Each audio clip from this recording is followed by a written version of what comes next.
നമസ്കാരം. ഭഗവാന് നേദിക്കും മുമ്പ് ചില കപട ഭക്തന്മാർ വിശപ്പ് മാറ്റിയതിൻ്റെ ദുർനിമിത്തങ്ങളാണ് ഈ നാട്ടിലെ കമ്മ്യൂണിസ്റ്റ് പാർട്ടി അനുഭവിച്ചു വരുന്നത്. ഈ തട്ടുകേടുകൾക്കെല്ലാം തുടക്കം കുറിച്ചത് ആറന്മുള പാർത്ഥസാരഥി ക്ഷേത്രത്തിലെ വള്ളസദ്യയിൽ നടന്ന ആചാര ലംഘനത്തെ തുടർന്നാണ്. ശബരിമല കൊള്ള മുതൽ പുറത്തു വന്നതും സർക്കാർ പ്രതിക്കൂട്ടിലായതും അങ്ങനെ തന്നെയാണ്. കഴിഞ്ഞ സെപ്റ്റംബർ മാസം 14-നായിരുന്നു ആറന്മുളയിലെ അഷ്ടമിരോഹിണി വള്ളസദ്യ നടന്നത്. സദ്യ ഭഗവാന് നേദിക്കും മുമ്പ് അമ്പലമന്ത്രി വാസവനും ജില്ലാ സെക്രട്ടറി രാജു ഏബ്രഹാമും പത്മകുമാറും ഉൾപ്പെടെയുള്ള സംഘം വിഭവസമൃദ്ധമായി അങ്ങുണ്ടു. എല്ലാം കഴിഞ്ഞ് ആചാരപൂർവ്വം കൊടിമരച്ചുവട്ടിൽ സദ്യ വിളമ്പാൻ വന്ന തന്ത്രി മേമന ഭട്ടതിരി കണ്ടത് വയറു നിറഞ്ഞ് ഏമ്പക്കം വിടുന്ന സഖാക്കളെയാണ്. വിപ്ലവകാരികൾ വയറു വിശന്ന് ഇരിക്കാൻ പാടില്ല. അക്ഷയപാത്രത്തിൽ ബാക്കി വന്ന ഒരു ചീരത്തരിയിൽ നിന്നും വിശപ്പ് മാറ്റിയ ആളാണല്ലോ ഭഗവാൻ. ഭഗവാന് വിശക്കില്ലെന്നാണ് അവരുടെ ധാരണ. വിപ്ലവകാരികൾക്ക് ഇപ്പോൾ വയറ് കഴിഞ്ഞ് മറ്റെന്തുമുള്ളൂ.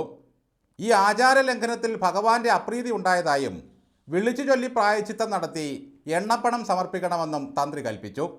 അന്നതിനെ സഖാക്കൾ പുച്ഛിച്ചു തള്ളി.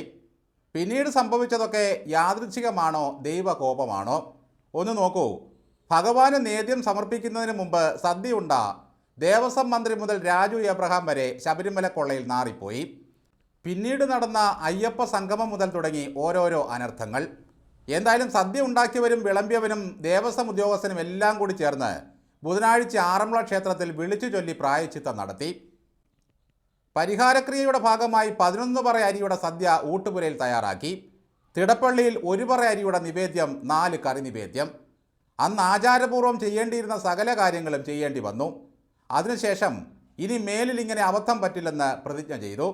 ഞങ്ങൾ അടിയങ്ങൾ, ഞങ്ങളോ ഞങ്ങളുടെ പൂർവികരോ അറിഞ്ഞോ അറിയാതെയോ ചെയ്ത അപരാധങ്ങളെല്ലാം അവിടുന്ന് മനസ്സലിഞ്ഞ് പൊറുക്കണമേ എന്ന് ദേവസന്നിധിയിൽ നിന്ന് എല്ലാവരും ഉറക്ക ചൊല്ലുന്നതാണ് വിളിച്ചു ചൊല്ലി പ്രായച്ചിത്തം. കമ്മികൾക്കും സഖാക്കൾക്കും ഇതൊക്കെ പുല്ല് വിലയാണ്. പിണറായി വിജയൻ്റെ മുമ്പിൽ അന്തങ്ങൾക്ക് അടിമക്കഞ്ഞി വിളമ്പുന്ന ഏർപ്പാടേ ഉള്ളൂ. അതുപോലൊരു ഏർപ്പാടല്ല ദേവസന്നിധിയിലെ നിവേദ്യം. യുക്തിബോധവും പ്രത്യയശാസ്ത്രവും ഭാരമായി തോന്നിയതോടെ ഭക്തിയുടെ നിലവിളിയുമായി കമ്മ്യൂണിസ്റ്റുകളെല്ലാം കൺകണ്ട കോവിലുകളിൽ തിക്കിത്തിരക്കുകയാണ്. ക്ഷേത്രാചാരങ്ങളിലൊന്നും താല്പര്യമില്ലെങ്കിലും സകലതും കുളമാക്കാനുള്ള വരവാണ്. എത്രയോ നൂറ്റാണ്ടുകളായി നടന്നു വരുന്നതാണ് ആറന്മുള വള്ളസദ്യയും അതുമായി ബന്ധപ്പെട്ട ആചാരങ്ങളും. അതിനെയാണ് വയറു വിശന്ന വിപ്ലവകാരികൾ അനാദരിച്ചതും ഇപ്പോൾ അനുഭവിക്കുന്നതും. പണ്ടൊക്കെ ദേവനുള്ള നിവേദ്യം തയ്യാറാക്കുമ്പോൾ വായും മൂക്കുമെല്ലാം മൂടിക്കെട്ടി അതിൻ്റെ ഗന്ധം ശ്വസിക്കുന്നത് പോലും ഒഴിവാക്കണമെന്നായിരുന്നു പ്രമാണം. ഭഗവാനാകണം വിശിഷ്ട ഭോജ്യത്തിൻ്റെ ആദ്യത്തെ ഗന്ധമറിയേണ്ടയാൾ. അപ്പോഴാണ് ഭഗവാന് നേദിക്കുന്നതിന് മുമ്പ് വാസവൻ ഉണ്ട് നിറഞ്ഞ് ഏമ്പക്കം വിട്ടത്. ചെയ്തത് വലിയ ദോഷമാണെന്ന് ചാർത്തെഴുതിയ തന്ത്രിയെ പരിഹസിക്കലായി പിന്നീട്. അതെന്തായാലും ഇപ്പോൾ അനുഭവിച്ചു. അതും ദൈവനിശ്ചയമാണെന്ന് വിശ്വസിക്കാനാണ് ഭക്തർക്കിഷ്ടം.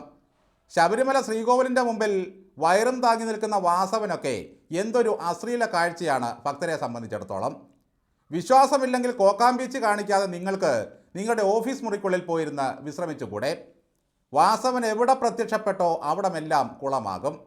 വാസവൻ്റെ ചിരിയിൽ തന്നെ ഉണ്ട് മനുഷ്യരെ ഒരുമാതിരി ആക്കുന്ന ഒരു സ്വഭാവം. വിഴിഞ്ഞത്ത് ചെന്ന് അദാനി അവർ പാർട്ട്ണർ എന്ന് പറഞ്ഞതോടെ മാർക്സ് ഞെട്ടിപ്പോയി.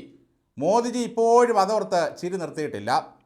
പിണറായി വിജയൻ ദൈവത്തിൻ്റെ വരദാനമാണെന്ന് പറഞ്ഞാണ് ദേവസ്വം മന്ത്രിസ്ഥാനം കൂടി ഇദ്ദേഹം കൈക്കലാക്കിയത്. പക്ഷേ പിണറായി ദൈവത്തോടെ പുള്ളിക്ക് ഭക്തിയുള്ളൂ. ആശുപത്രി കെട്ടിടം തകർന്നപ്പോൾ പരിഹസിച്ചത് വീണ ജോർജ് എന്താ പോയി താങ്ങി നിർത്തണമായിരുന്നു എന്നാണ്. സുകുമാരൻ നായരെ ഉച്ചയൂണിന് മുമ്പ് ഫോണിൽ വിളിച്ചത് ഐക്യം തകർക്കുവാനാണോ, പിണറായിയുടെ ആവശ്യപ്രകാരം ഭിന്നിപ്പിക്കാനായിരുന്നോ? നടേശനായിരുന്നാൽ മതിയെന്നും നായരിലേക്ക് സംക്രമിച്ചാൽ സംഗമ പുരുഷന്മാർ പാർട്ടിക്ക് പാരയാകുമെന്നും പിണറായിക്കറിയാം. എവിടെ അപശകനമുണ്ടോ അവിടെയെല്ലാം വാസവൻ്റെ സാന്നിധ്യമുണ്ട്. അറിഞ്ഞോ അറിയാതെയോ ഞങ്ങളിനി അപരാധങ്ങളൊന്നും ചെയ്യില്ല എന്നാണ് ആറന്മുളയിലെ വിളിച്ചു പ്രായച്ചിത്തത്തിൽ പറഞ്ഞത്.